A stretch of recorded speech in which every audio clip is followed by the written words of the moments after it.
said something that I really resonate with. He was saying that he struggles believing in God. And I was the same way as you, Andrew. I was an atheist for a long time. I grew up in the church, and then I rejected it for a long time. I didn't believe in God. And I think I found God from seeing all the evil that runs the world. Oh, absolutely. Seeing the demonic and satanic rituals that they do, that must mean in the inverse that God exists. Completely. Jordan Peterson said that it's best for him to encourage his followers to follow God because that's the best way society functions. So I am saying, I always tell my stream to follow God. I praise Christianity, praise Islam, praise Judaism because it's good.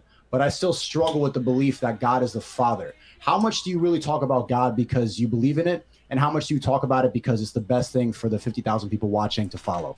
That's a good question, but I absolutely and utterly believe, but I think that the way I view God is slightly different than a lot of people perhaps think of God. I don't see it. It's not a matter of reading the book and thinking there's a guy in the sky who's watching over you. I think that you can see God as an idea. Jordan Peterson's trying to tell his followers to believe in God because he likes the idea of the collective consciousness behaving in a certain manner. And I think that when that happens, God within itself exists.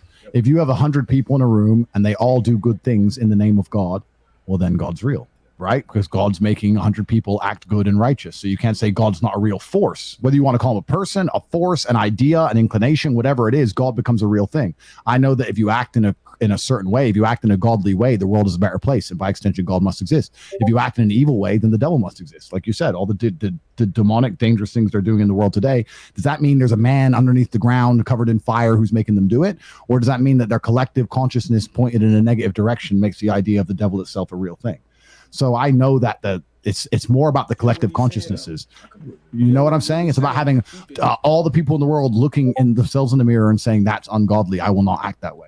And that's why you can look at countries like the ones that Myron was saying to move to, the Middle East, where the fucking they're so ridiculous. You can walk the street in Qatar with $10 million in cash. Nothing's going to happen to you. Is it because of the police or is it because of God? Yeah, okay, there is serious punishment, but there's certainly not armed cops in every corner like there are in New York. There's certainly not CCTV in every corner like there is in London. There's certainly not any of the crime fighting apparatus that there is in the West. It's because people think that God wouldn't let me do that. So, and society functions that way. So, yeah, I absolutely and utterly believe in God as an idea as a whole, and I think that's the most important thing. And I used to be an atheist, yes, but I feel kind of uncomfortable around atheists. And also, another thing about atheism that certainly put me off it is all the people who champion it. Look at all the people who are championing atheism. Gross. Find one. And just look, I don't want to be you.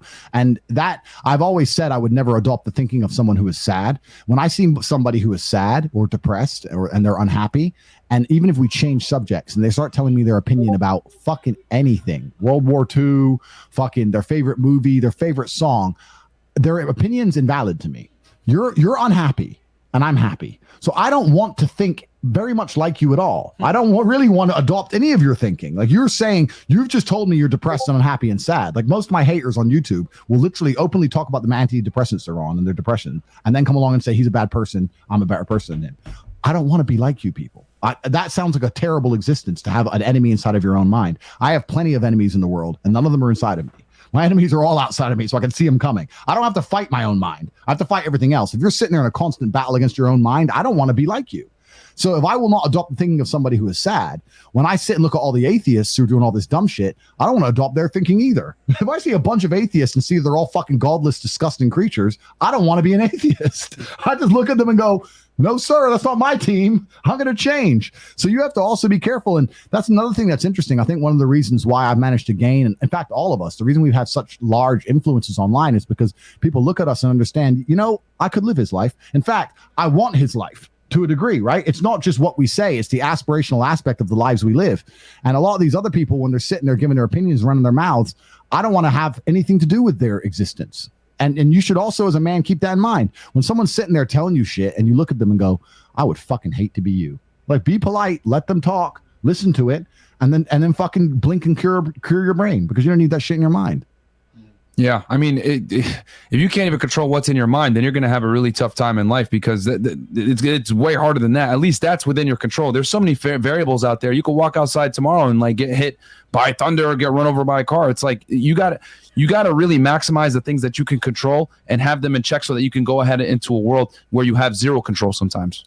I believe that there is a God, and for me personally, I'm God-fearing because, once again, if you read the Bible, I don't mean to be a Bible thumper here, but Revelations talks about what's happening today in the current marketplace and the current world we live in. And that book is pushing the agenda opposite to what the Illuminati is doing. So I personally think it's real because the good book says what's happening now, but that's just my opinion. Did you want me to read some of these chats, Andrew, or?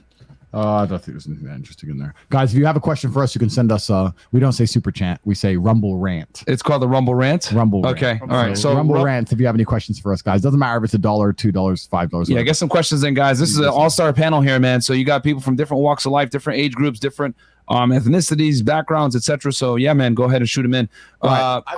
Go ahead. No, go ask. I'm the only non-millionaire in here, and I'm wondering, and I struggle with this when I was first coming up on YouTube, being around very successful people. I'm wondering how much you look at the common man and have pity. That's a good question. I know that I wouldn't want to, but then if you go back to the absolute self-accountability we were discussing earlier, then the common man has decided to be the common man. And a lot of those people are happy being the common man. Yeah. Sometimes you can meet a guy and he's a fucking whatever he is. He carries trash or whatever he is. And that's what he wants to do. And he has a wife and she's a 2, but he loves her and she sucks dick 3 times a year and he's happy. If he's happy, then good. And also the world is hierarchical, right? I would hate for everybody to be like me, because who the fuck's going to cook my food and shit? Like I need restaurant. I need this shit, right? The world, we don't need everyone like us. What we're trying to do is speak to the people who understand and want to escape the matrix fully. But some people are happy within their programming, and that's fine. But if you're happy within the programming, yeah, okay, it benefits us. The reason, I'll say this now on a quick diversion, I really think the main reason it's so easy to be a winner today is because there's so many losers. Bro, I've worked my ass off, yes.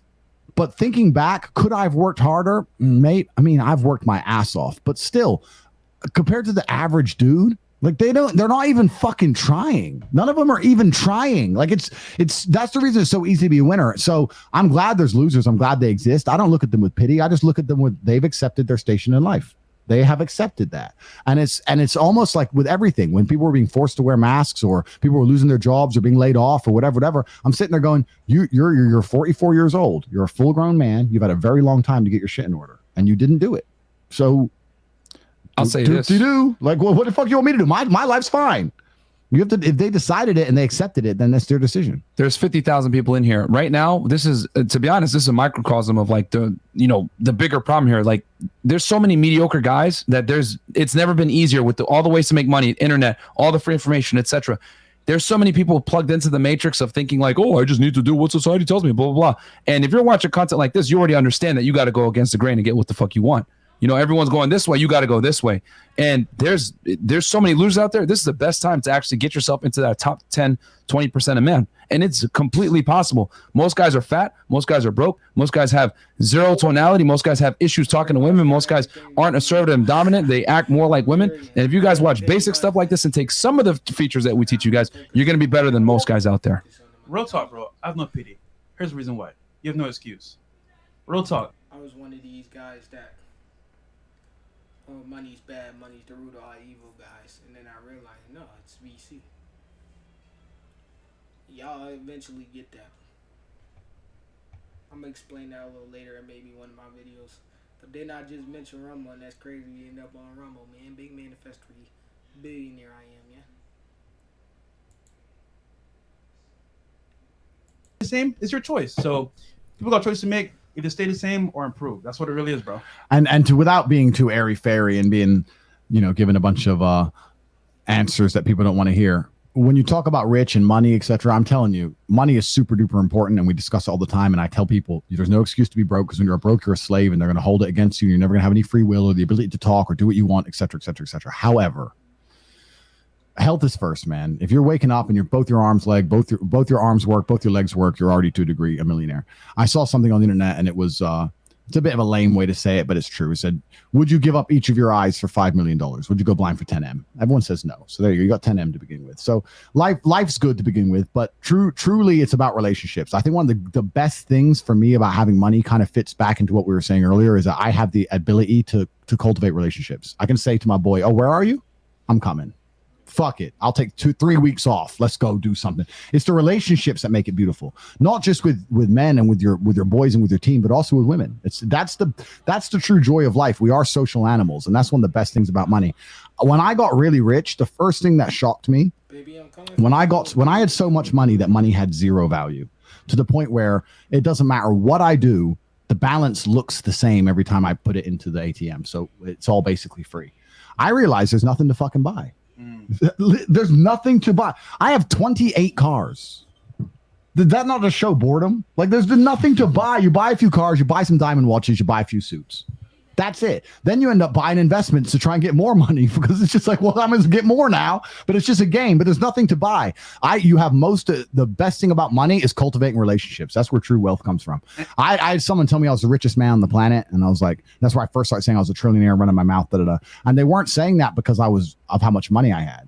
They're saying that because of the brotherhoods I have around me, because I have people I can truly count on, because of the women who adore me, the true love I get to experience, the fact I'm never lonely.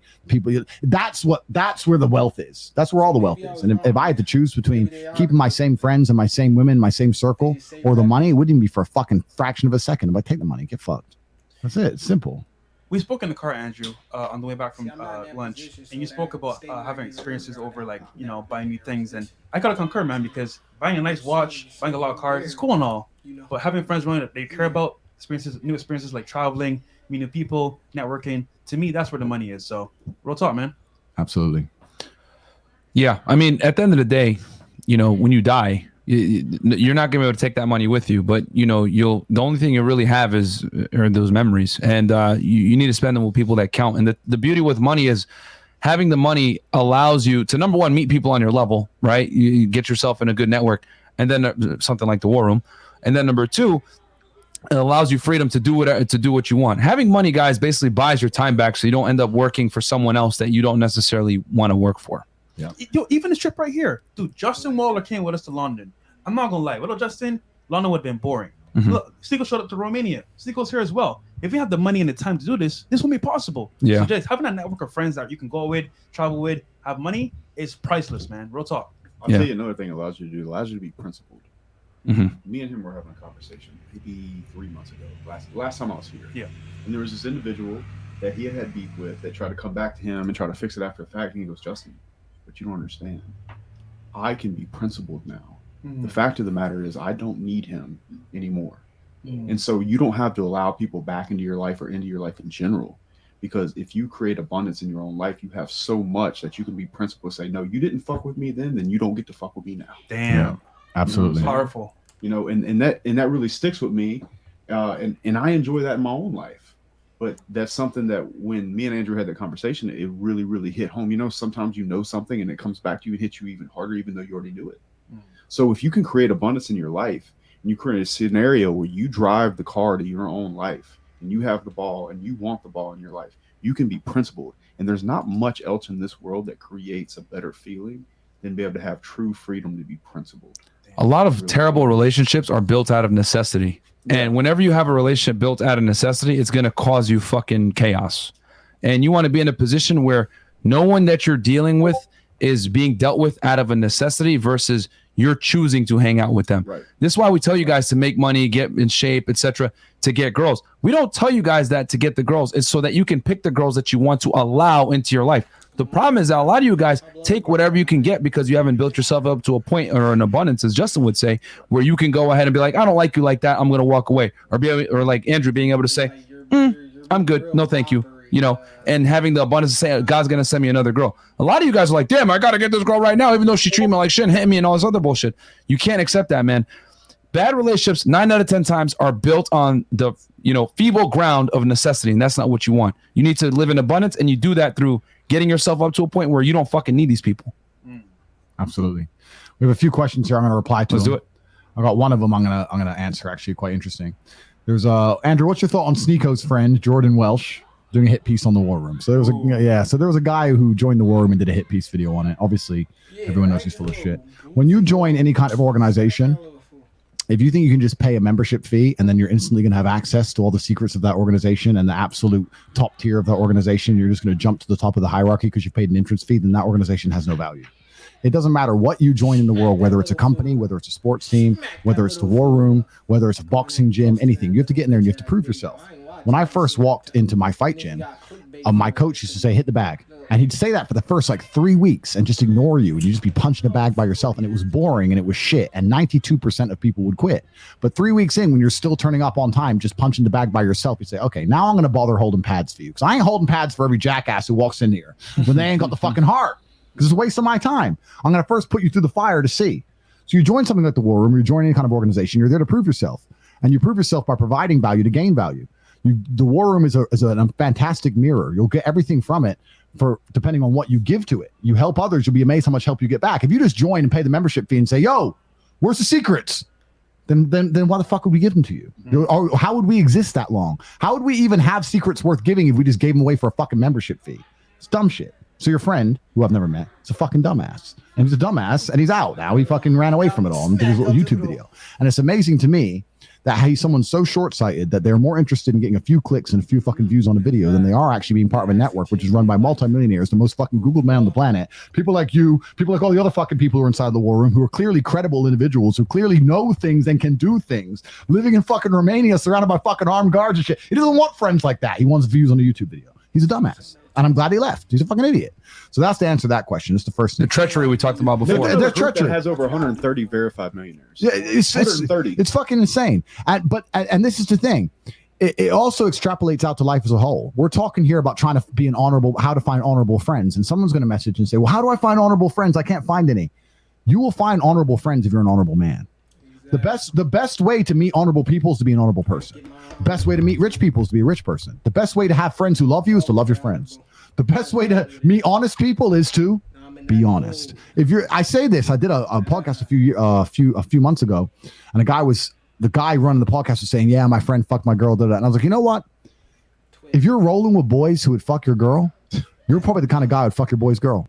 So you probably deserve that shit. Because if you're the kind of dude who wouldn't do that to his boy, you're probably not running with those kind of people. Yeah. It's like it's reflective. Yeah. The world is reflective. So if you sit there and go, you know what, I want to be around my friends. Let me name the best 5 friends I could have. I want to have a team, a gang of 5 friends. When they walk in the room, people are like, shit, we ain't fucking with that. If a fight goes off tonight, we're not fighting them. I want them to be big, strong, smart, important, connected, charismatic. I want to put together a group of 5 killers, and they're going to be my friends. Guess what you need to become to have those 5 friends? All the fucking things you just named. Now you know what to do. Get to fucking work. Because those 5 guys, they hang around with a broke dork. They hang around with some dweeb like you. So that's what's going to happen is your insecurity is going to come out and you're going to be the one to try to fuck them first because you're not securing yourself. Completely. Yeah. You've not done the work. Completely. So I actually met the guy and with Sneeko. He seemed pretty cool, but after that little something he pulled with Andrew, he's done. Don't bring him to my tables. Don't bring him anywhere around me. He's not invited to any party that I have. He's out.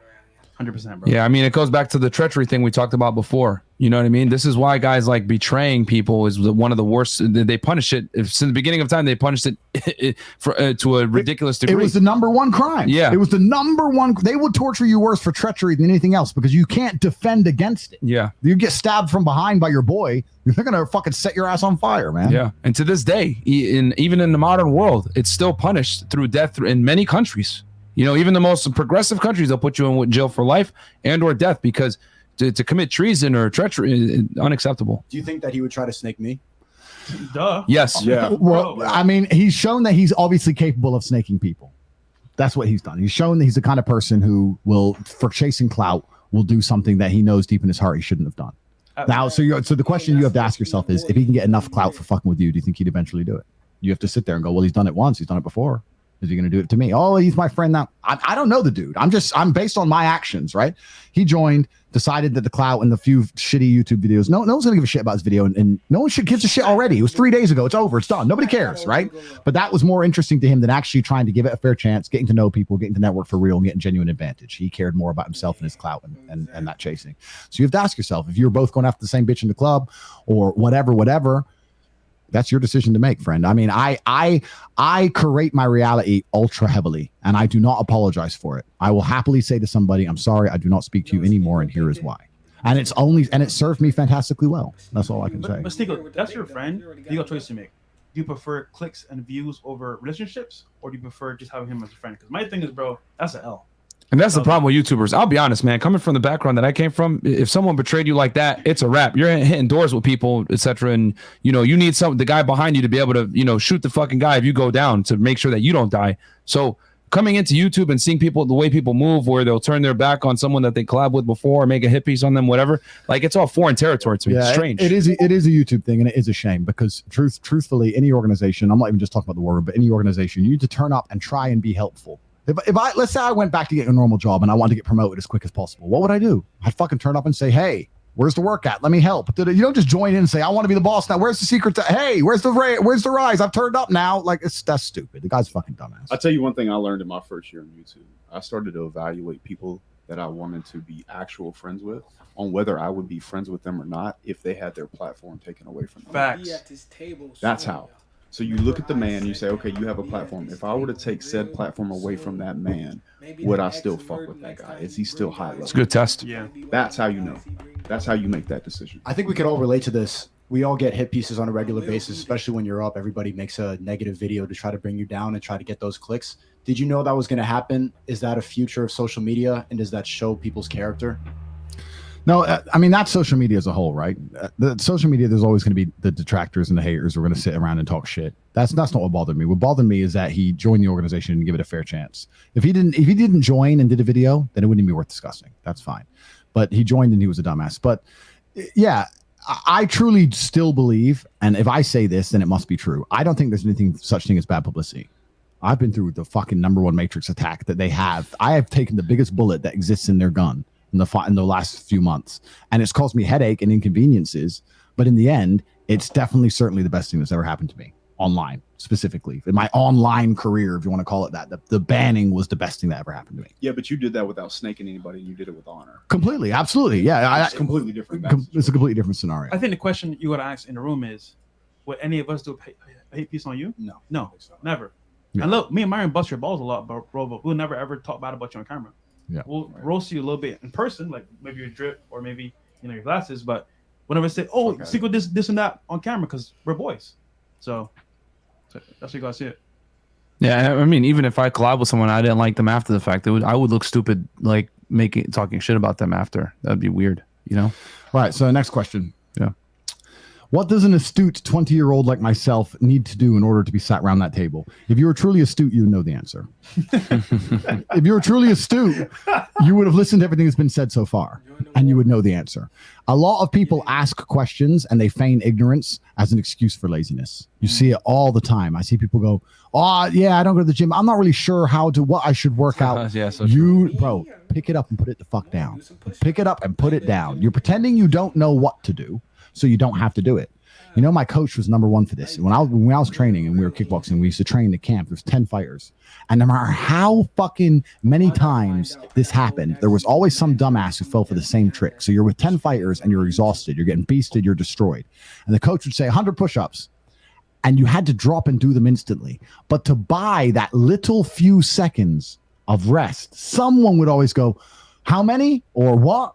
And the second you did that, he'd double it.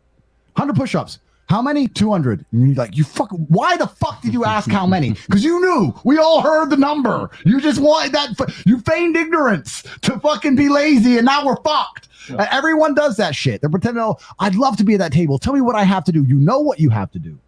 So go fucking do it. Stop asking us questions. Stop pretending you don't fucking know. You know what to fucking do. Go do it. Yeah. You know what to do. You know the answer to your fucking question. Better yet, Sneaker, how old are you? 24. But you're here, right?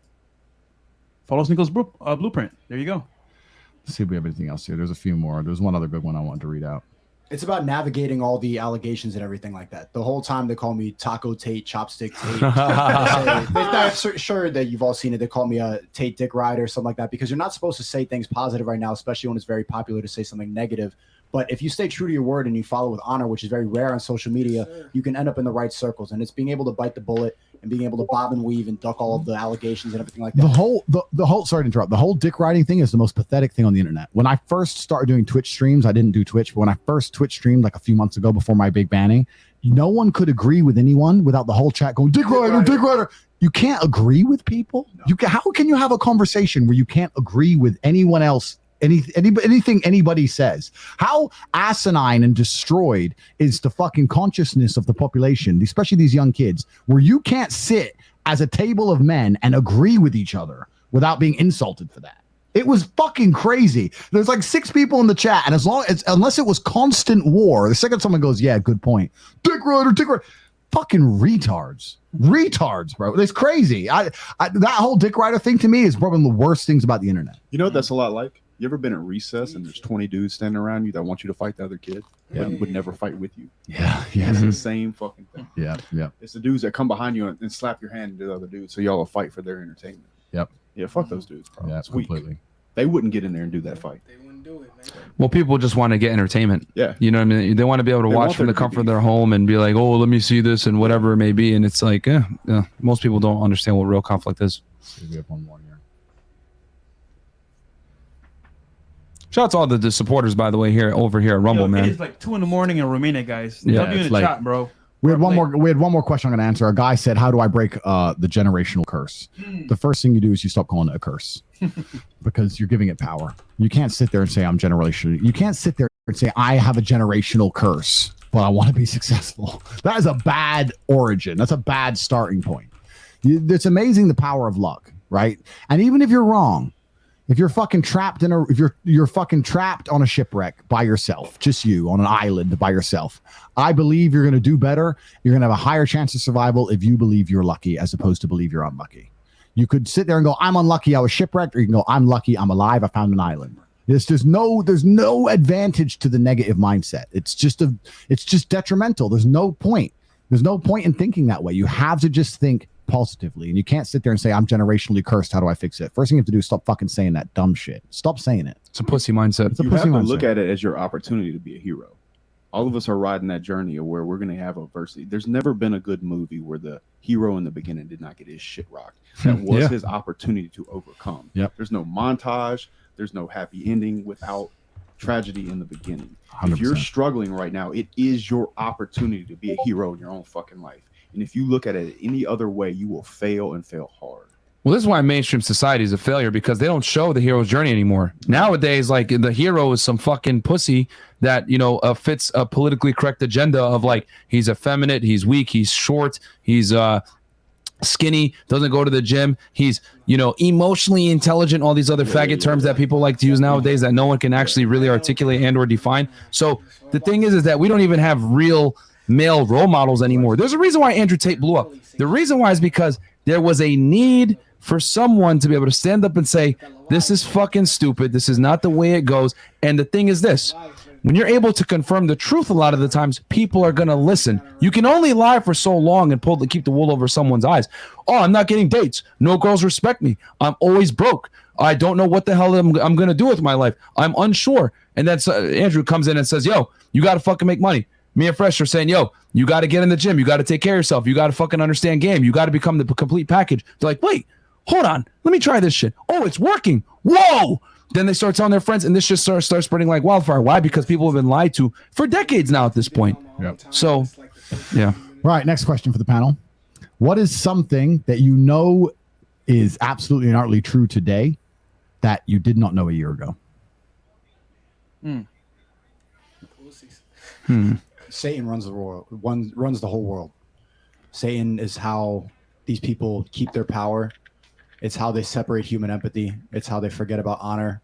It's how they are able to control everybody as they conjure Satan so that they can not care about, and nobody cares about you. The people at the top, the people ultimately desire power to a level that we don't understand. Well, brokies, wages, the normal people don't understand. And when you do understand that, you stop thinking that there's good from the rules that they're putting on you. They don't want you to succeed. They want to keep you down. They want you to be a complete sheep, and there's no empathy and power. And complete power. And obviously people here, you guys have empathy, but the leaders of the world, the politicians, the elites, the people going to the island, they don't care about you at all. They're almost not human. Yeah. The reason you say they're not human, and I agree with you, is I think what happens is we were sitting here already talking about how money is boring. And if Power. So what's next is power. Yeah. And you get power by what is power? Power is effectively doing things other people can't do. Yeah. That's what power effectively is.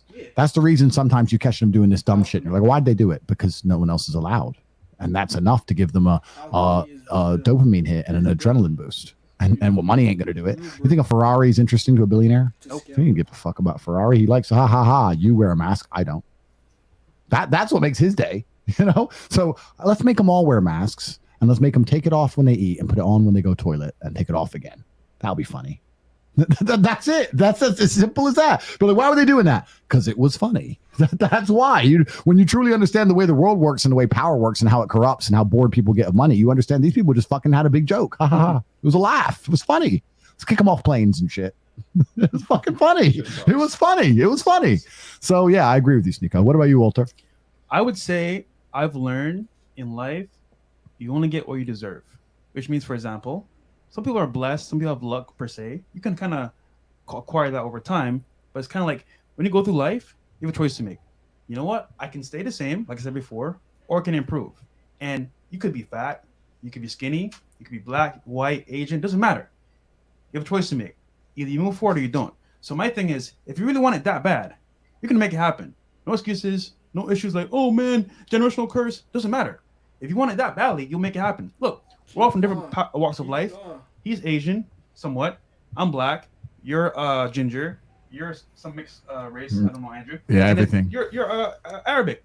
We all walk through a path to make it happen. What's the excuse? You have no excuse, bro. So you get out of life what you deserve, and that's it. I know you can say, oh, well, fresh, my mom and dad didn't raise me. So what, bro? It doesn't matter. So My answer to that question is actually very simple. The richest men in the world could be stripped of everything and still have it all. If you have your family, if you have your boys, if you're naming your kids after other people that you care for, Yep. et cetera, et cetera, Yep. et cetera, take it all from me. I still have the man in the mirror. You can't take that away from me. I built that. It's mine. Take the net from under me, take the money, take it all. I can go anywhere in the world and have a place to stay. I have family. I can turn up at your house tomorrow. Yep. Bags packed, and I have somewhere to be. Yeah. That's indestructible. You cannot destruct it. That's actually That's the most important. that's a really interesting point you just made as well, because it's also something that I reflect on. When I look at like America and the homeless crisis and that kind of shit, imagine being a person and you become homeless and there's nobody you can call. damn. Nobody. And I'm saying That's true poverty. that's true poverty, but most people probably had somebody who gave them 5 days, 6 days, a chance. And during those 5-6 days, they probably fucking stole some food or stole $3 or didn't try and get a job. Let's say I lost everything. I ended up on someone's couch. The last thing I'm going to let them catch me doing is sleep. It's the middle of the day now, and I'm just sleeping on their couch. No. I'm up. I've cleaned the house now. I've cleaned the house. I made them some breakfast. I'm now going through the paper, looking at jobs. I'm talking out loud. Hey, I'm going to go to this interview today. You want a coffee? I really think that they wouldn't kick my ass out. I think there could be someone I barely fucking knew. When I see these people and they're like, yeah, and I went to all my family and they all kicked me out, I think, that's suspicious as fuck to me. I'm like, you did something. You did something to them people. Because and that where it shows like how the whole world's broken down, especially in the Western world. We're here in Romania, which is the poorest country in Europe. How many homeless have you seen? None. Yeah, like almost none. None. None. Not one. And that's because now, is there a social welfare program? No. Is there social housing? No. Are people That's a good broke? point. Yeah. Then how is no one homeless? Because they can go to their family and say, I need a place to stay, and they'll fucking not be a dickhead, and they can stay with their family. Yeah. A lot of these people who end up completely homeless. You must have alienated absolutely everybody close to you. How do you alienate everyone you've ever fucking met? I mean, I don't know. To me, I'm sure there's some extreme circumstances. There's some unusual circumstances. I'm not blaming all of them. But especially when these people are on drugs, or you have a drug addict in your house, you're going to have fucking issues, aren't you? Like, of course you're going to kick his ass out. Like, it's crazy. So it's an interesting point you made, but I thought about that before. The thing I would say that I didn't know 1 year ago that I do know now indefinitely is that number one, common sense is not common. Yeah. Right. That's a big one. And then number two, most people are destined to fail, and they're just going to fail just because, and you can't save them. Right now, we got about 45,000 people watching. I'll be honest, maybe 1% of you guys are actually going to take this advice, apply it, and become a fucking somebody. Most of you are going to watch this shit, whack off, not take it serious, and just continue going on with your life. Facts. And that's the uncomfortable truth, but I'm okay with that. Why? Because I live in reality. I said it earlier. When someone says that they're based, what that really means is they're based in reality. Since I'm based in reality, I know most people are fucking losers. I know most people don't take action. And I know most guys are mediocre. So since I know this, I can't get mad at the fact that common sense isn't fucking common anymore, because common sense will tell you got to get out there and fucking perform if you want to get the baddest bitches and be able to live the life that you want to live. But we sit here and we live in this crazy ass world that we subscribe to the female mindset where I should be taken just the way I come. I'm perfect. I'm special. I should get things just because I exist. Newsflash for you ass clowns. Only women get to be delusional, not men. Yeah. You're never going to be appreciated just for existing as a man. You must exist and make someone else's existence better. One more time. As a man, not only do you have to exist and make someone else's existence better. What does that mean? You need to add value to the world. Bitches are the only category of human being that can go ahead and exist and not necessarily give any benefit back and get a great life. 18-year-old bimbos are on yachts. You're an 18-year-old guy, you're going to have to work your ass off to get that yacht, because ain't nobody going to invite you on a fucking yacht unless it's Epstein. Yeah. So otherwise... unless you're on Grindr. Yeah, you know what I mean? So you got to get out there and fucking be a somebody and understand that common sense is a common. And since common sense is a common, what are you going to do? You're going to look at the cup half full? You're going to look at half empty? You're going to look at it from the full point like, yo, since everyone is fucking retarded, I'm going to go out there and go against the fucking grain and make myself a somebody. Or you could be a pussy and be like, oh my God, common sense is a common. I don't know what I'm going to do. And then fall into that category like everyone else and not have common sense. I want to extend my answer. Last night, especially, I was sitting in the war room, the real war room, talking to Andrew. And this is something that Fresh was telling me, Justin was telling me, and even Bradley Martin, shout out to him, was that you have to pick your battles. Once you understand the truth and once you understand what's going on and how power manipulates everybody, there's no point in being angry about it. There's no point in being frustrated. You have to understand that people generally have no common sense, and you're not going to wake everybody up. Not everybody is going to make it. And I think that's what really frustrated me for a long time, thinking that all these people, if they just listened to what the truth really is and what really runs the world, that their problems could be fixed. But a lot of people just don't want to listen. They want to live in ignorance, and you have to accept that. And so you have to pick your battles and decide what can you do to wake people up, and you can't give your whole self. You're right. But you know what else, which is actually interesting, which is an adverse point to this, that was kind of my conclusion I came to, and it's also the answer to my question of what I didn't believe a year ago that I believe now, that I came to at the height of the COVID bullshit. And I was sitting there going, why do these people comply and listen? The world would be so much better if everyone was like me and everybody said no. And then I realized that that's absolutely and utterly not true, because you need these people.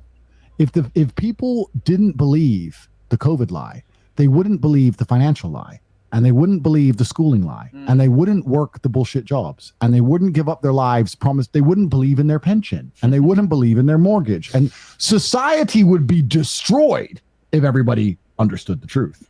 You need the slaves. You need them. You want them. You're frustrated that there's too many slaves. I promise you, my friend, you want the slaves. You want to go to a restaurant and have a waiter, and you want to go to Starbucks and have a fucking wagey, and you want to go and hire another wagey to clean your house. And that's what you want. So as frustrating as it was at the height of it, when I was walking to gas stations, they're like, mask, mask. I was like, you know what? You're a dumbass, but that's why you pump my gas. So okay. Like, I'm not gonna wear it, but I get it now. I'm no longer mad. If I wake this dude up to the mask, he ain't gonna pump gas anymore. So you also have to understand that, yeah, for a long time I was frustrated that everybody's so fucking dumb. But then you have to sit there and go, okay, how else could society function? The way the average man is getting fucked is left, right, up, down, backwards, forwards. They're getting fucking wrecked in their relationships. They're getting wrecked financially. They're getting wrecked in their fucking job. They're getting wrecked with what they believe. They're getting wrecked in their mentality, their own mind. They get fucking one day off a week. They end up spending that at some wedding to some dude they half like. Their whole lives suck.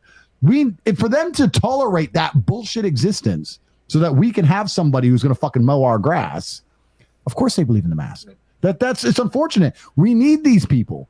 And we're speaking to 45,000 people now. I like to think we're speaking to the people who aren't that way, but still there's a degree of them who are, and there's a degree who aren't. Like Myron said, some ain't going to do shit. But we need those people. Don't be frustrated by them. We need them. When I see some fucking, in English, in England, you call them jobsworths. Someone whose their job means so much to them.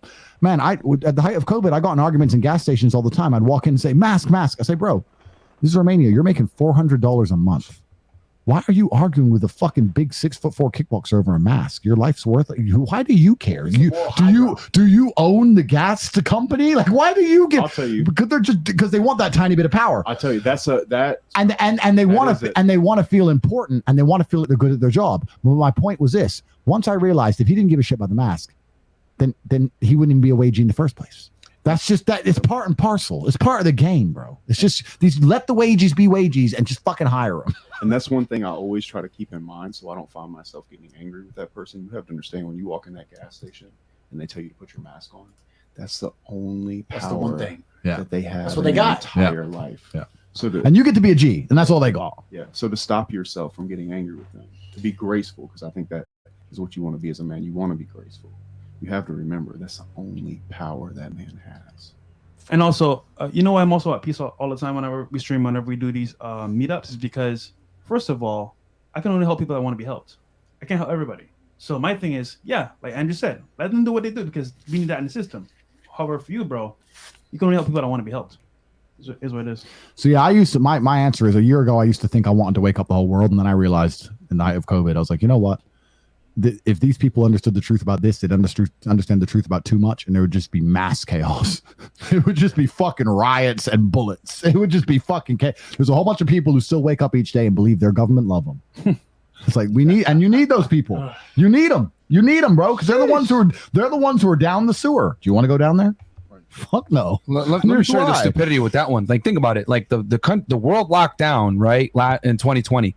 Then a couple months later, a guy named George Floyd, who got, what happened to him was terrible, obviously, right? Like the police officer fucked up. But they go and march in the streets, right? So rioting, destroying businesses or whatever. What happened to the COVID mandates? So you guys are going to go here and like, protest and do all this extra shit and say, oh, this guy was great, which he was a criminal, by the way. That's a fact. He's a convicted felon. He had robbed a woman that was pregnant. But we're going to go ahead and turn this guy into like a martyr and march in the streets and break all the COVID things for some like, what the hell's going on here? Cloud World. Right. Question here. Andrew, can you talk more about forcing energy into the universe and stealing energy from others? Well, I think the answer to that is it second law? What's Newton's second law? Is that equal and opposite force? Or is that his third law? Let me look it up. For once, I don't know something. Let me make sure I get this right. Newton. While he's doing that, I'll say one thing. If we have 50,000 people watching here and we think that 1% of those people are actually going to do something, consider this, guys that are watching. A major percentage of the 1% are not watching this. They're out doing what the fuck they're supposed to do right now. They're actually out there working and they're not watching this. That's where a large portion of that other 1% is. Third law. Yeah. Newton's third law. If object A exerts a force on object B, then object B must exert a force of equal magnitude in opposite direction back on object A. This law represents a certain symmetry in nature. Forces always occur in pairs, and one body cannot exert a force on another without experiencing a force itself. That is the answer to your question.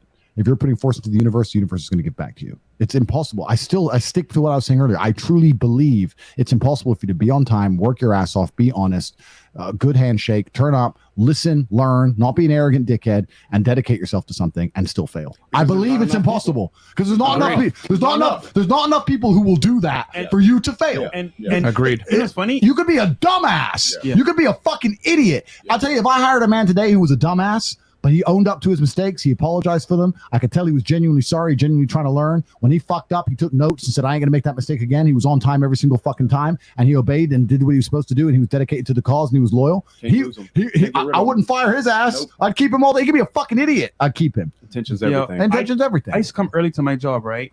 I would come early and stay late. And I was new to the workforce in America, right? What happened was in less than 3 months, bro, I got promoted to a better position. People were there for years. And I was like, I was doing the job with 2 people. But why is that? I stood up. I came early, stayed late, and I did the work with 2 people. So you honestly, bro, like it don't take that much to stand out. Just do the work, show up my time, like Andrew says, and at the same time, add value, and you're good. Yeah. It's easy to be great when most people are mediocre, man. Facts. I'm telling you, this is the time right now where it's the easiest to be great now than ever before. Cool. So, do you want to hit the next question here, or did you? Let me just check. I'm just checking with chat in a second. All right.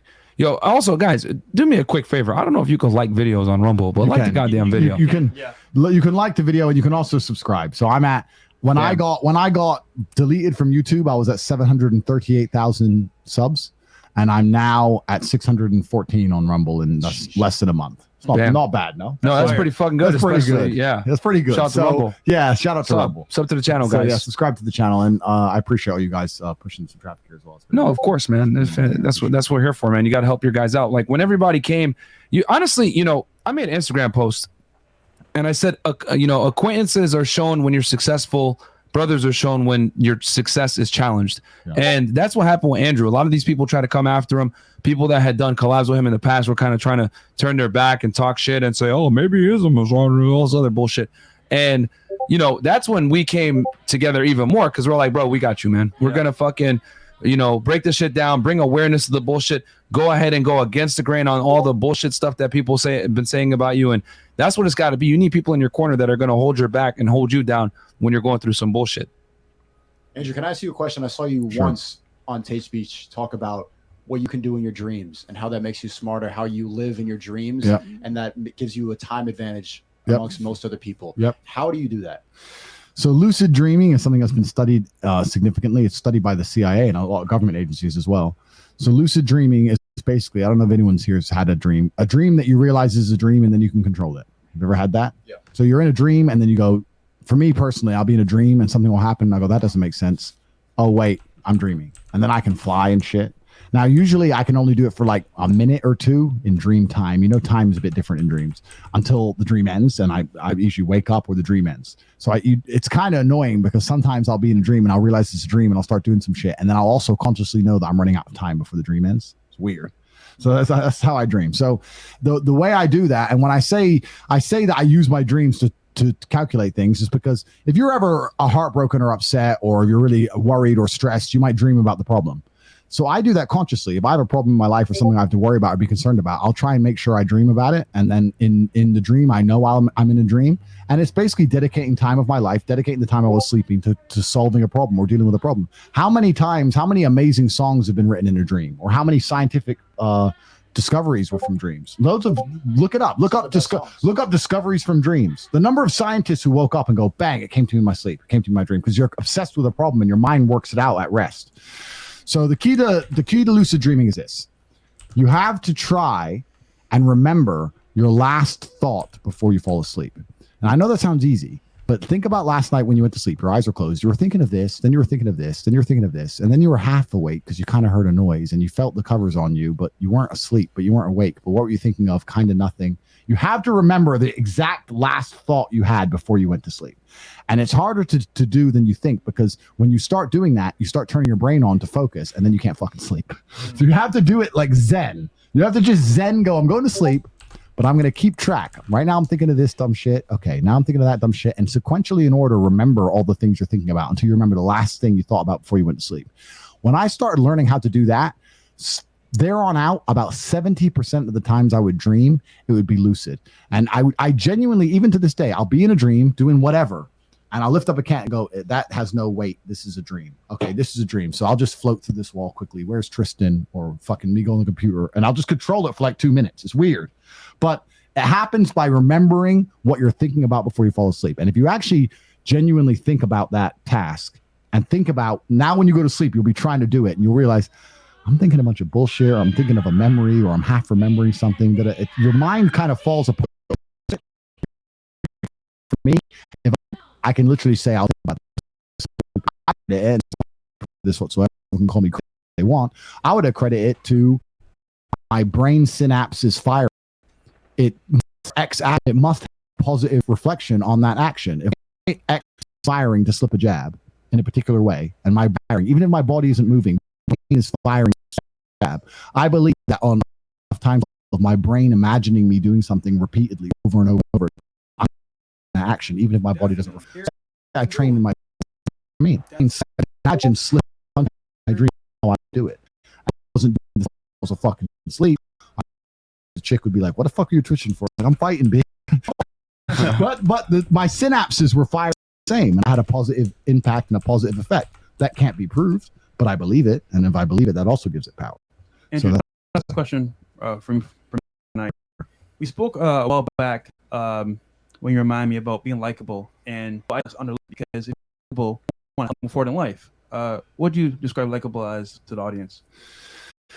Being this is coming from me, but I would like to actually say, when the brain is watching this understands that I'm not a dislikable person. The Matrix attacked me, and the Matrix fucking NPCs are supposed to say that. Be dislikable, like you can't people like you, going to serve you well in life. You have to know how to make people like you. They're going to go, okay, I need this person to live. Whether they're a liberal, whether they're a feminist, whether they're side, do I tell this person the truth? Or do I piss or make them like me? You haven't even got to lie to them. I can sit with a feminist this once by steering the way of me. I just always tell them out, right? I had a guy message me going, hey, bro, everyone hates me and I fucking hate them all. What do I do about it? You're in an office. You want to keep your job? Like, what do you want to walk? You want to live in a fucking, you want to work in a business and everyone hates you? Do so. What's the answer to that? You can't, being likable is absolutely not really a skill. It served me very, very well. Even turned on me, whatever. A bunch of people go, I like Tate. How many girls, how many beautiful women have stood up and go, I like that man? Have to be likable is absolutely. But what we said earlier is to find an honest person. You want to be likable, like people. Because you know what? That's the easiest way. I'll tell you the number one thing people are talking about. I had to make someone like me. You know what I'd do? I'd turn up and say, hey, what's your name? Justin. Oh, dude, what's your business? Thing. I don't know shit about that. So what, you build what? Let them talk. That's Fresh's whole game. Oh, but nobody. Hey, man. But it's true because they like themselves. They either like themselves or they're fucking, no one asks them shit and they never get to talk about themselves. It's one of the two. And either way, they get to sit there and talk about them to like you. Ask them questions, let them talk about themselves. They're going to fucking love you. You're a great listener all of a sudden. Girls say all the time, you're a great listener. You can sit there with the bitch and just go, yeah, so you're a model. Yeah, I bet people think that's easy, but it's not, is it? No, it's so hard. It's so hard, actually, because, you know, we had to change clothes. The yachts had to go on. Yeah, and you're just sitting there going, yeah. Damn it. Yeah. Now, but who does she really love? Herself. And you're a reflection. So the way to be likable is to like somebody, or at least pretend to give a shit. But for them to give a shit about you, pretend to give a shit about them. If you give a shit about them for real, it's even easier. So that's it. So I was saying to this dude, listen, go into the office and just go up to these people you say they all dislike you and just fucking pretend you give a fuck. Try and help people out. Stop being a dickhead. Going through life, and it's amazing, man. It's kind of one of the things that comes with age. And, you know, I'm egotistical, I'm arrogant, whatever, like every freaking red-blooded man is. But it comes with age when you realize there is a time and a place to just, there's situations where it's just like, okay, I want everyone here to like me. That's it. I just want these people to like me. And there's time and a place. And the richer you get, the less of those situations you're in, which is kind of a cool thing. It is bullshit. But starting off at the beginning, if you're going to go, you know what, I'm 16, I'm getting my first job, but I ain't taking shit from no one. Bro, you're 16. So you better learn to take some shit because you ain't going to get very far any other way. There's 4 components to being really liked by people. It's trustworthiness, honesty, loyalty, and damn it, I forgot the last one. But if you have those 3 right there, that's the foundation. Yeah. Okay. Because number one, when you're honest, people are going to tend to be more honest with you because you're being honest, and it's difficult to be honest sometimes. When you're loyal, well, they know that you're not going to turn your back on them, right? Loyalty, especially nowadays, is a big thing, right? Like we said before, we had that guy that made that hit piece on Tate. Hey, we don't fuck with you no more because you did that shit, right? And these are just things that you guys have to get into your head, man. If you want to be around certain types of people, they're going to have less and less tolerance for certain things in place to be able to deal with these caliber of people. So I would just add being humble as well, because if you're humble, you can actually have the wisdom to say, calm myself down and adapt to this environment and be likable, because it's power, man. If you're that humble and you're that likable, it's power. So it depends. Yeah, you don't want to ever really outshine anyone because they're not going to like you. So I'll give you a quick example of the last time I tried to make somebody like me, which is rare, but I'll give you an example. Because I'm rich now, I don't have to make nobody like me. I get to do whatever the fuck I want. But about a year ago, I was in London and I decided to meet up with some guys from school. Fucking old school guys, right? So these guys from school come, we're talking shit about school, blah, blah, blah. And then one of them tells me his story. Every guy's got like a cool story, like their coolest story. And he tells me this story of how he went to fucking Mykonos and they got really drunk and they ordered like $6,000 of champagne and they were too drunk and none of them could really afford it. And then one of the guys, his crazy friend, just picked up the bill and he just paid all of it. That was his story. Now, am I going to sit there and go, yeah, cool, I do 10 grand every single fucking night in champagne. Cool, I got a Bugatti outside. Cool, you're a fucking loser. That's your life. You've lived 30 years. That's your story, G. That sucks. I did this. I did that. I did this. I did. Or am I going to be like, what the? I had to pretend to give a fuck. I had to pretend to be like, what, he paid all of it? Oh, bro. Wild. That's crazy. Yeah. But there's a time and a place. I could have fucking wrecked them. And then afterwards, when they're like, yeah, so what you been up to? I can't turn around and tell them about the time I was arrested in Transnistria or fucking got robbed in Jamaica or I'm picking up my Bugatti Chiron. I instinctively know their story was trash. So I was like, yeah, you know, I was fighting. I wasn't really drinking, man. So what's making us like? Bro, you just gotta play the game, man. You just gotta fucking just play the game. But life is like that sometimes. Get further that way, you know, like I like to think that most people I interact with and I spend my time interacting with have a positive experience. There's people who hate me, but I don't interact with the people. All the haters who hate me, but that's just because they're fucking sitting at home and they're lonely and they're just jacking off. That's their own issue. But the people I actually bother to speak with, I don't think there's many people I bother spending time interacting with in the real world who consider it negative. I'd like to think that everyone I talked to today, all day, would say it was a pretty pleasant or positive experience. I don't think anybody has said I spoke to Tate today and it made my life worse. You know, so I'm a positive guy. I like to think as a whole, at least. Just me being the person that I am at to remember what it was. So the 4 things, guys, are trustworthiness, honesty, loyalty, and then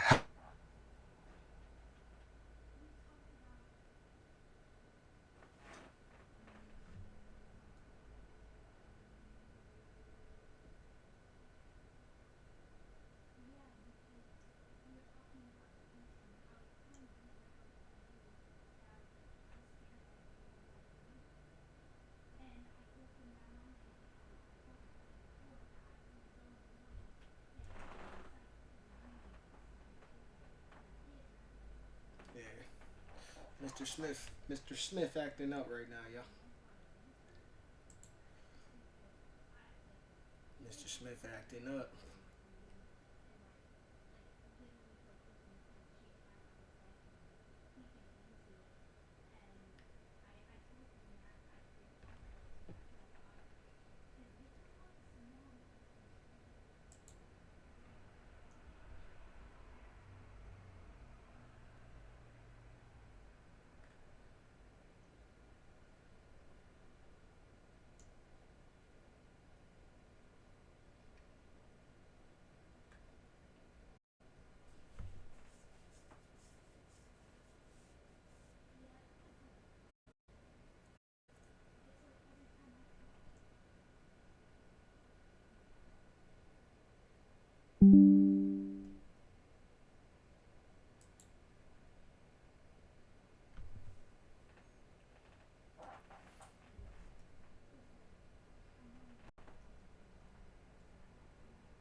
So we're talking about likability, and I'm wondering, there's a lot of people watching that want to be in my position, and there's a level of jealousy too. And I'm wondering, because I was against you, I could have done a piece. We went out to lunch. I could have recorded something. I could have had my audio recording, revealed it.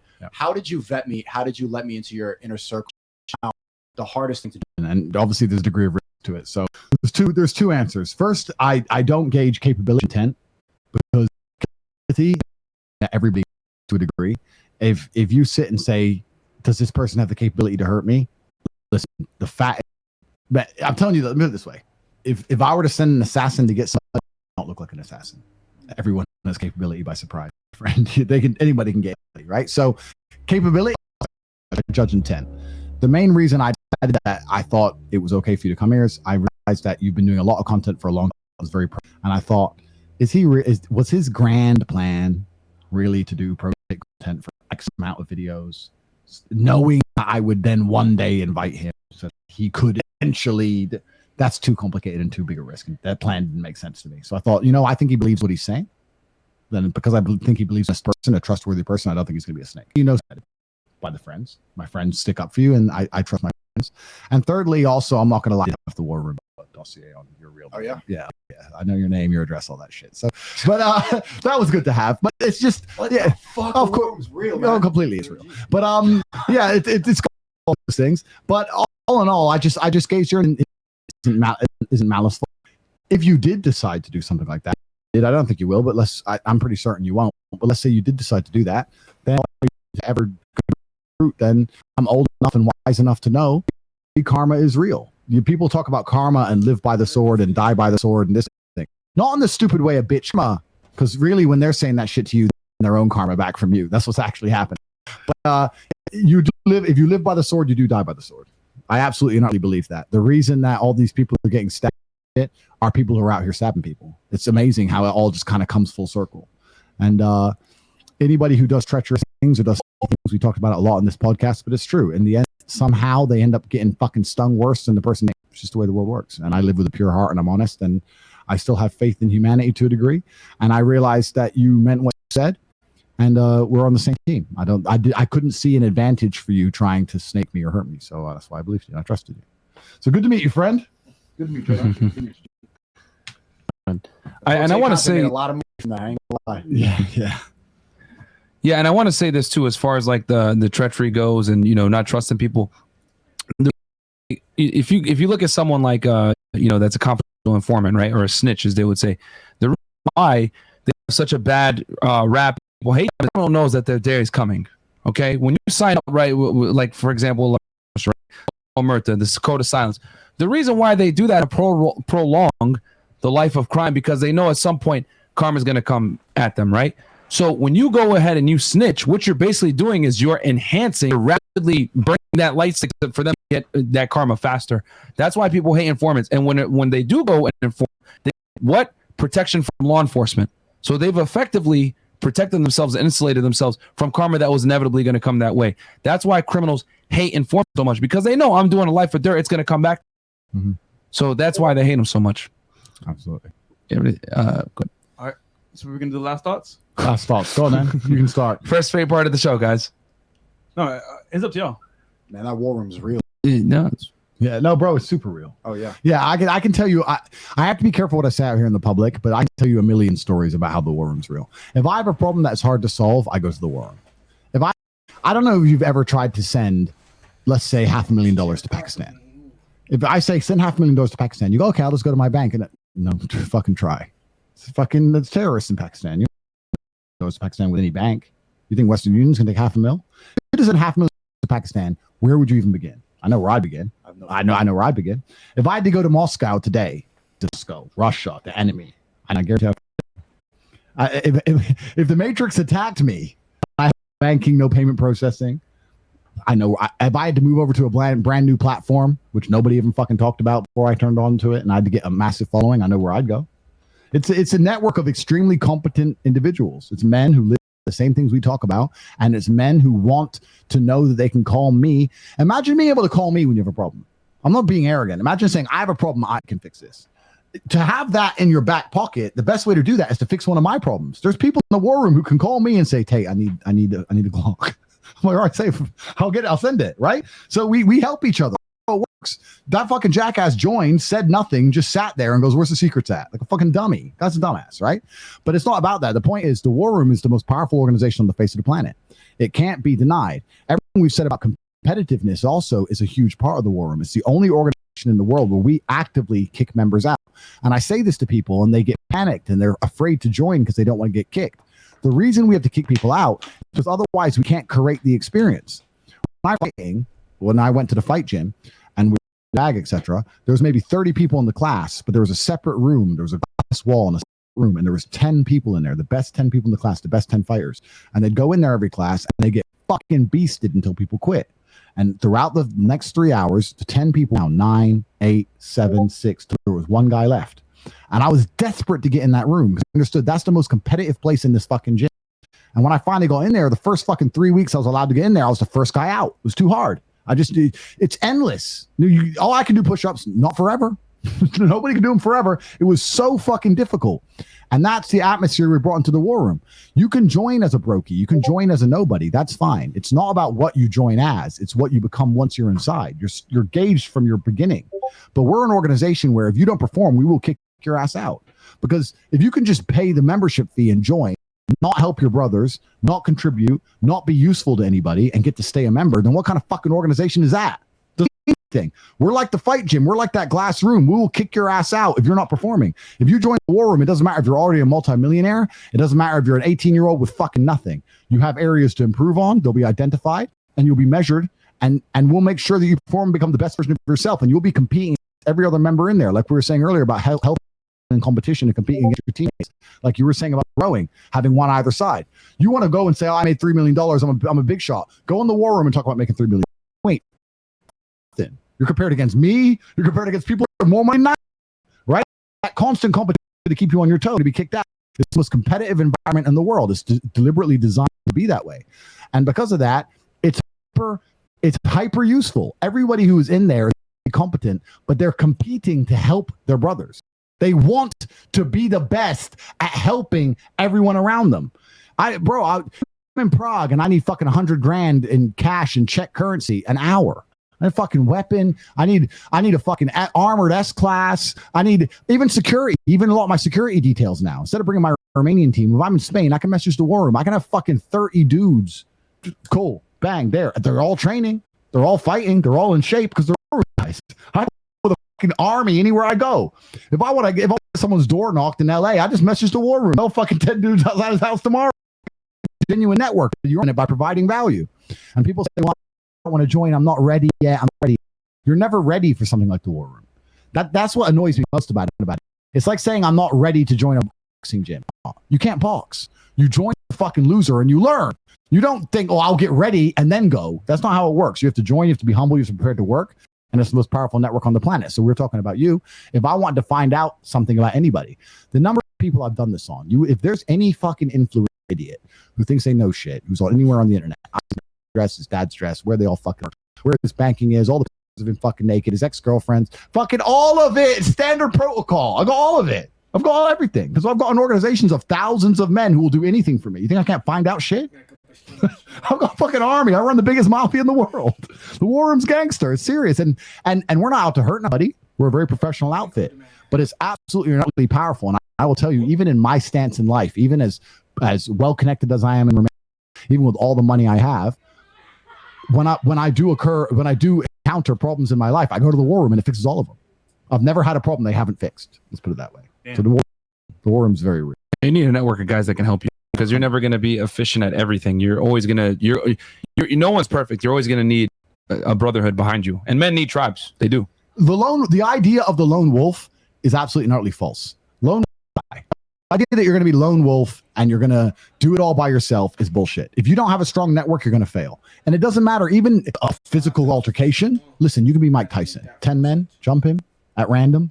One of them grabs one of his arms. Bro, it's over. It's over. You can't be a lone wolf. You only have so many hours in the day. You can't be checking the crypto and checking and working your normal job and fucking your bitch. And you can't. You need another guy who's checked all that stock shit and DMs you and goes, you know what? Buy Rumble. That's going to blow. Why? Because Tate just got fucking fired from YouTube and he's moved to Rumble, and Tate's the fucking most famous man in the world. You should buy Rumble. Now it's up 30%.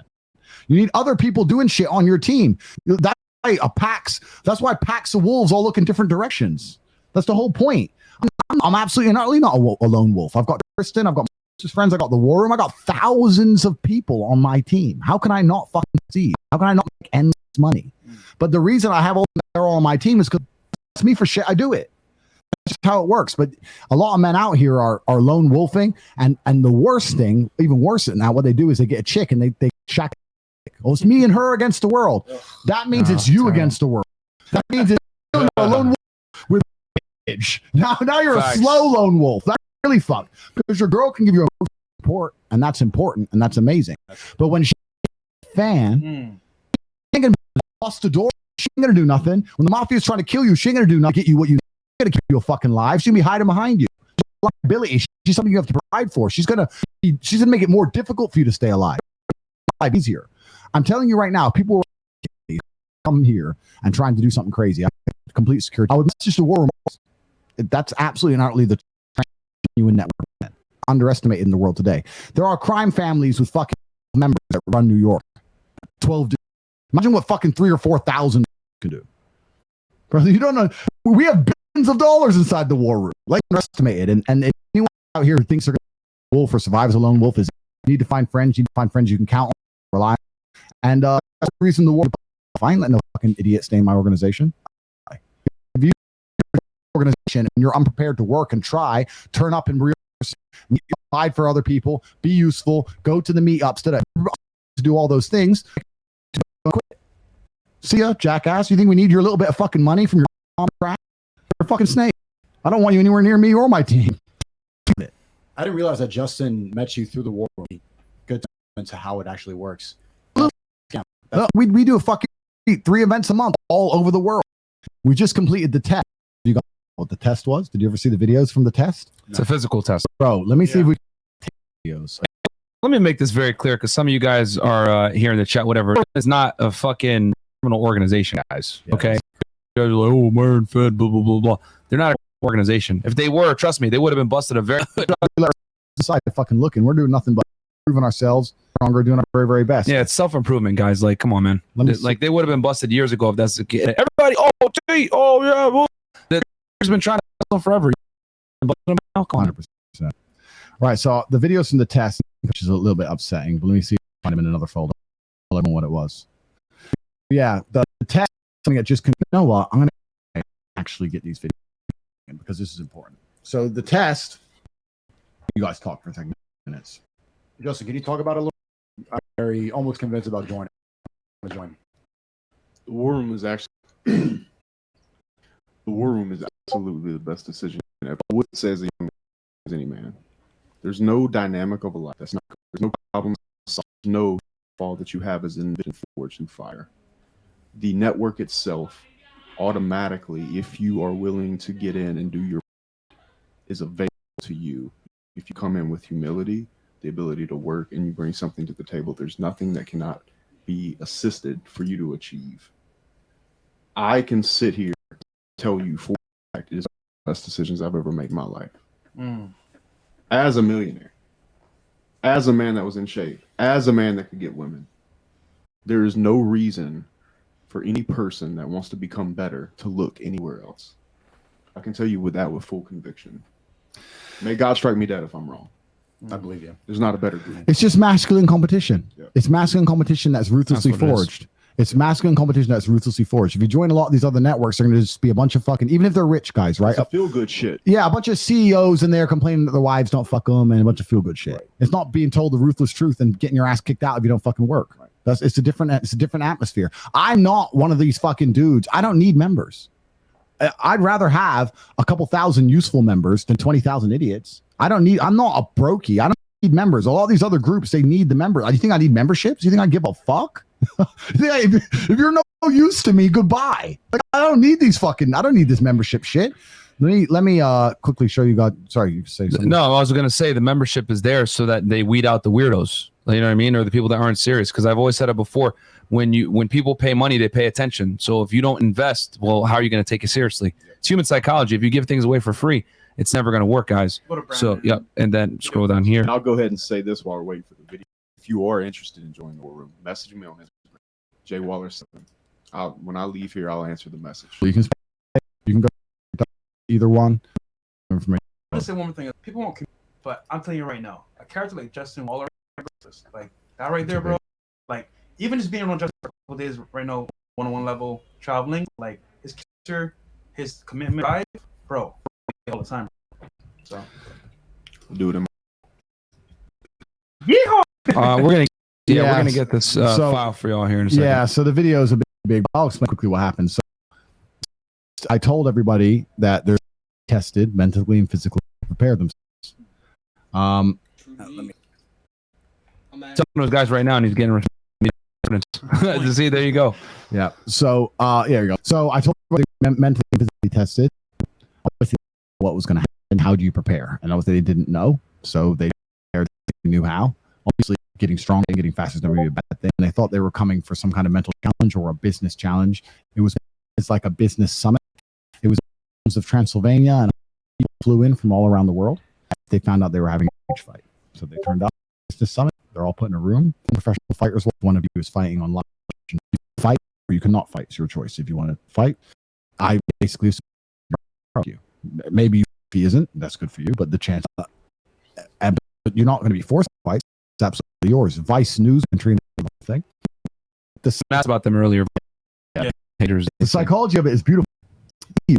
You see the food and it's real, and you do the way in, you do the off, and you a page in the face off, and you for real, and you see the highlight round of the same fight in television, televised world.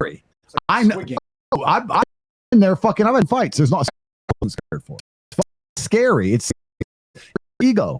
He got knocked the fuck out. It hurts. It's massive. It's primal. And the point was, people who they learned a lot. We had nobody won. Fought. That's the who learn a bunch of themselves. Either way you I'm brave, but I'm perhaps not as capable as I should be. Listen, the people who said no when push comes to shove, and I don't feel like I have a shit myself. Well, guess what? When 10 dudes rape your wife, chance. That's the way so people were generally tested. It wasn't a physical challenge. It's lasted a few seconds. About the times in normal life. Last time that you've been tested, and it happened. Unfortunately, life or death for me. I was in them. At least there's a ref. You guys think I'm crazy. There's a ref. No. And that's the thing about it. Also, what also ending professional. It was fine. I know that. Theory. The video is going to do it justice. Was at the test. I'm going to say who fought and who wasn't, but he wasn't at the test yet. Shout out Sterling, man. Shout out. I have it on my Rumble channel. Let me channel because it's on my channel. I think it's on my Rumble channel. Sneak test. It's here on my Rumble channel. Is there any way I can play this? You would do it? I'm taking the test. On here. Yeah. I got you right now. Let me. I'm taking the Yeah. test. I got you. Yo, I got you. You have to. Yo, Andrew. Yeah. Sneak one. Well, now he knows what it is. So he ever were to join the room and do another test because the whole point of it was fight. It's not how it's supposed to be. It's, oh shit, now I'm fighting. That's the whole point. It's the psychological violence is you never, otherwise you wouldn't be there. That's how fights happen. Oh, here we go. I just wanted to go to fucking get a burger. It's the unfortunate reality of violence. I knew it was going to go off. Open it and Where'd it go? Is it? No, This wasn't it. Open. Where'd you? No, because he Might had be another another tab. tab. Yeah. This. How do I? Open the download and just share. No, I know. Oh, dude. Download. Give me 1 second, guys. I gotta. Yeah, there we go. I gotta turn it in. And everybody says they would fight, but I'm telling you, it's a lot scary. No, man. Of course, you like, especially when you're not prepared for it. Oh, I'd be scared. Right. Here we go. Sit right here. It's here on my Rumble channel. Okay, so I'm gonna go ahead and Play this. yeah. Nice. Yeah. Aaron Gaines. You're so good at this. This is third of a 3-part. Yeah. So Let me okay. go.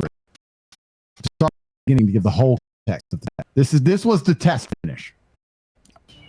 After morning exercises, master E, plans regarding Pause this real fast. We need to go ahead. No. Give me 1 second, guys. I'm gonna go ahead and adjust quick the sound to play this for y'all. But Yeah, this is part of it. The 3-part series test. So, like I said, there's the arrival where we first found out what was happening, the weigh-ins, and the face-off itself. And I am it's probably the thing that was absolutely. It was beautiful. Everything about it was beautiful. The brotherhood these men created and forged amongst each other. They went to war, inseparable, to Fallujah together. It was genuine. There were tears of happiness, like. rip. Yeah. Pretty good here, and thank you for being patient here. and so Yeah, it happened it's playing. on this Yep. Not. years ago. No, you want them to hear. After morning exercises, the adept on a mission to eradicate the Hyarushi clan. Poe warned us that the mission was so dangerous and impossible of return. Poe's words were golden. If he did suicide, I believe. What was the test? In 3 days, there is a cage fighting event, and every single one of you has been paired as a professional fighter. This is the beginning of the path. Decide if you're going to do it or not. And you go, yes.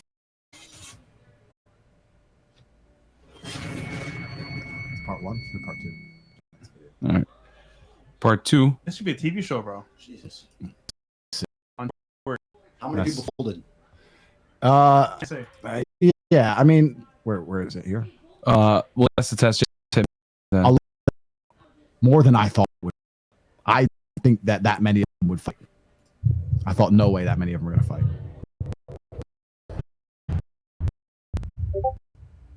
To build a they need to be thrown into the crucible, to kill them, but to make them wish they could die, to make the pain, the stress, hardship go away.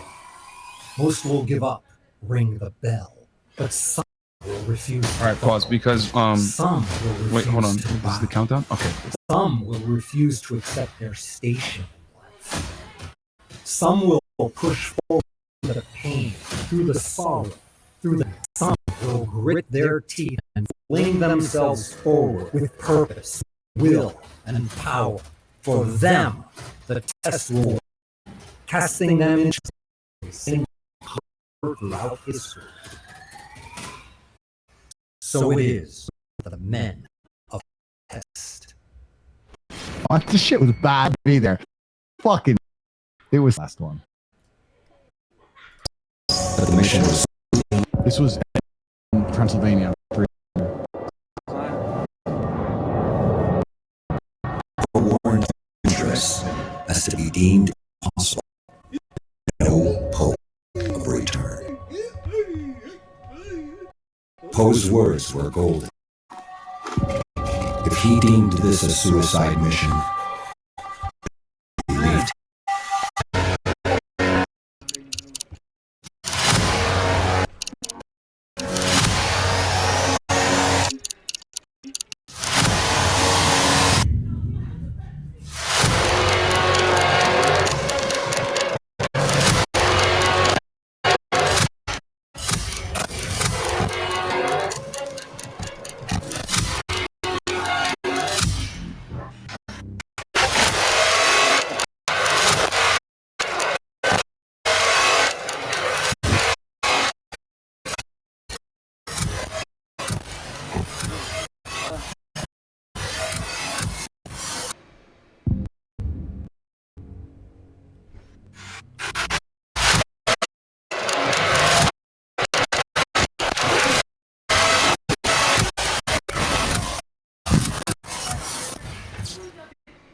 In the raging flames of personal tragedy,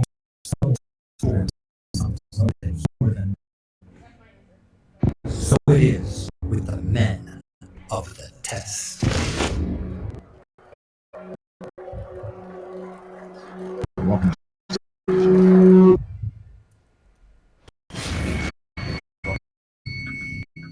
Yeah, go back. You can hit stop sharing right. On bread. Yo, they gotta go to work now. But imagine how that's not a trend in their life. Yeah. That's going to be their coolest fucking story. Transylvania, Romania ended up fighting this fucking psycho in a cave. That's one of the stories you could ever fucking have. Imagine how that's going to affect go through everything again. You think of anything. That they got their asses whooped, but it's fucking better. Their lives are better. Think of the French honor sticking up for masculine guys who fought. Who said, I went around these fighting. I have to. Yeah. Kind of guys you need near you. That's what it was all about. That was one of the greatest happened for fucking masculinity times. Whether you fought, so fucking proud. And I was this for them. Watching them walk the cage, I was like, because I've done it so many times. And I was just like, God, they're like walking to the slaughter, but they were just like, fuck it. They're fucking as fuck. I'm so proud of all of them. They're in the war. And this we've done so much shit. We got so much stuff coming. We got a big event coming, so it's just going to be even more crazy. Manila? No, we're doing one of the little islands. Somewhere beautiful for the. We got some beautiful things coming up for the war. So, hey, man, like I said before, you got to pay your dues, and the problem is that not enough guys pay their. You know what I mean? Shit, we had something here. Let me go back to the. You got something, Justin? Right there you go. Oh, okay. There was a question here that you wanted to answer, right? So maybe let's check it if it's still up. Question: I am the creator of a friend wants to be essentially bringing her brand growing her account? I said, yes. I'm not sure if I'm overthinking. Well, that's not even. I don't know what kind of question that is. Yeah, I'm a little confused by that question. I don't understand. Overthinking is not a real thing. I can tell you that. So overthinking is just lack of action. Just shut up and do something. Mr. Ed Bucks goes, what are your thoughts on all world related, starting from Egyptian pharaohs and everything that happens is basically a show to make sure peasants are always under. You know what's funny? We talk about them and we talk about who who actually controls the world? The peasants. They get away with what we accept. That's all that. No matter what, I agree with that. Yeah, they're trying to control us by controlling our minds. I agree with that. But if we were to all actually say no, then who controls the world? We do. A bunch of them are brain. And on a micro level, you as an individual, one of you watching this, if you say no on a micro level, and you have a few good friends who say no, you can resist 98% of the bullshit they're trying to throw at you. Outside of the very recent mandates where a couple people might blue bullshit, all the fucking depression who reject it and you reject along with it, you can reject all the programming with 2 or 3 and just say, fuck, need that. You want me to be sad and depressed? No, sir. Try again. Nope. That's it. You can win. But inspiration, people beside them who said, no, fuck you, we're not doing that. That's what life's about. You need a team of men. If you haven't got that, shit without it. That's all life's ever going to be about. It's about who you, whether you really ride or die together. I couldn't, if you me now, say, Tate, you're going to die. Choose how it happens. I'd choose war with my boys. I can't think of a better way. What am I going to choose? Die in my sleep like a fucking loser? I'd say bye to a woman. Love this. I'd be like, all right, strap up. That's the best you can hope for. Is that not the best choice? What else would you choose? Tell me. That's what it's going to be. Get a fucking team. Get some. Let's fucking go. That's the whole point. That's the whole point of life. It's better to die on your brothers than to live on your knees. Absolutely. Absolutely, you're not. Example is Whitebeard from One Piece. Just let's see if we got any other. One more and then. Vic goes, Andrew, my dad was accused of SA. He didn't do it. 5 years. I'm grinding in the gym making money, but I'm still sad. What would you do? Yeah, it's an unfair, but all the important things that happen to you are absolutely and utterly a benefit. You have to understand, just like Justin said earlier, there's not a single superhero in any superhero movie who did not have some kind of adversity or bad things happen to him that allows him to be a superhero. You have all the building blocks to become a fantastic individual because of all the adversity and bad things that have happened to you. Without trauma, never be anything worth anything. So you have to thank the Lord and thank the universe for providing you with the trauma for you to overcome. They get tools and you're going to climb over them, and it's going to make you stronger than you've ever been before. Without tools, you wouldn't be shit. So be thankful and fucking win. Stop complaining. Yeah, don't run from trauma as a man. I've always said it. Trauma turns boys into men. Trauma turns women into hoes. So, you learn and grow from trauma. Women typically get destroyed by trauma. So embrace it and be happy with it. It's an opportunity for you to become better and stronger. Okay. Last question. So I'm going to answer this idiot's question. Oh, fucking retard. Bro, these people. Yeah, I pulled it up just for you. Yeah, thanks, bro. I'd love to join the war. The video shows me this makes me think this is just for entertainment. I don't want to be on. Bro, you think that was entertainment? I don't want to be on TV. Are you for real in this? My friend, you're not permitted. Don't waste your money because you're the kind of person who get kicked because you're a fucking idiot. Clearly. You just watched that. Didn't appreciate or understand any of the mental lessons people learned about facing their overcoming adversity, the brotherhood they feel, the things they're going to learn, how it's going to extrapolate out to their lives afterwards. If you watch that video about entertainment and reality TV, you are a dullard, and I don't want you in my organization. So don't worry about it. This JJ Peterson guy goes, and here's the thing. We're going to answer this tomorrow, guys, when we go live. We're actually going to do an interview with Tate on our channel, Fresh Fit. You said that you have depression. Do you believe that it is literally that it literally does not exist, or do you acknowledge that it exists? Just not believing in it is the best mindset to have. And we're definitely going to go over topics like this as well and clarify a lot of the things that the Matrix is misconstrued about what Andrew said. But I don't know if you want to answer it now or do you want to take it tomorrow? Yeah, I've answered it a few times, but let's answer it tomorrow. Okay, guys, definitely tune in. We'll do it tomorrow. I'll let y'all know. Probably somewhere between 4 to 7 p.m. We'll do it depending on timing and everything. Everybody's really busy here in Romania right now. But yeah, it's gonna be a great one-on-one interview, guys. We're gonna talk about a lot of things, and a lot of things have changed since you've last been in Miami. So it's gonna be awesome. We're ready to do the interview with you. Absolutely, man. Let's do it. Sign offs. Yes, last thoughts. Fresh favorite part. All right, Sneeko, you go first, I guess. I want to thank you. Thank you for having me on. Thank you, Andrew. Thank you, Justin. It was great to be here. It was great to meet you, and I appreciate everything. Oh man, glad you came, bro. Glad you came. Sure. Shouts- Guys, this was a W stream, man. Got some very good perspectives here. Facts. If you want to see the vlog channel of all this happening here while we're at the Tate House, check out Fresh Prince CEO channel, One and Up. And look, Andrew's here, man, to stay. He ain't going nowhere. Andrew's in a real deal. I've been here for like, what, 3 days now? And I got to say, the lifestyle, the cars, the girls, the money, helping men around the world, mental health, it's all real, guys. They're like that. Shout out to Andrew Tate. They're real, Like real deal. If you want to find me, you can find me on Instagram at jwaller7. If you want to find me on YouTube, you can find me at Waller Mo. If you want to join the War Room, that's Waller7. I will answer those tonight. I can't emphasize enough how much this has been one of the best decisions of my life. If you're willing to do so, please message me immediately. God bless. Absolutely. For me, obviously, you know where I am. I'm on Rumble, but subscribe to the email list as well. Go to corporatetape.com. I give a free email every day regarding not just making money relationships, but navigating life and mindset as a whole. It's completely free, and the mailing list is corporatetape.com. And if you have any questions about anything, you can message Justin or you can message the live chat on corporatetape.com. And yeah, guys, check us out on Fresh and Fit on YouTube. That's our main channel. My Instagram is Unplug Fits. Check out Fresh on Fresh Prince CEO. And yeah, we're gonna have an interview. Yeah, Fed 1811. That's my other YouTube channel where I break down criminal cases for y'all. You break down Andrew's done. Bullshit it was. Yeah, garbage. Bullshit it was, man.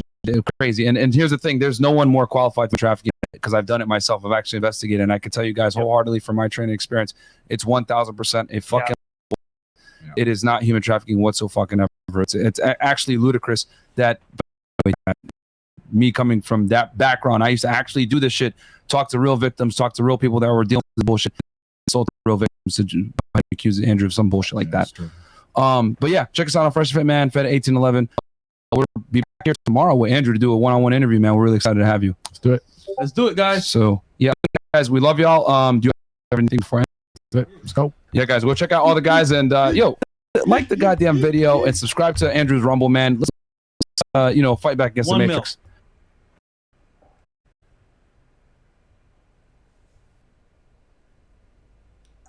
Stay through it, man. You're real.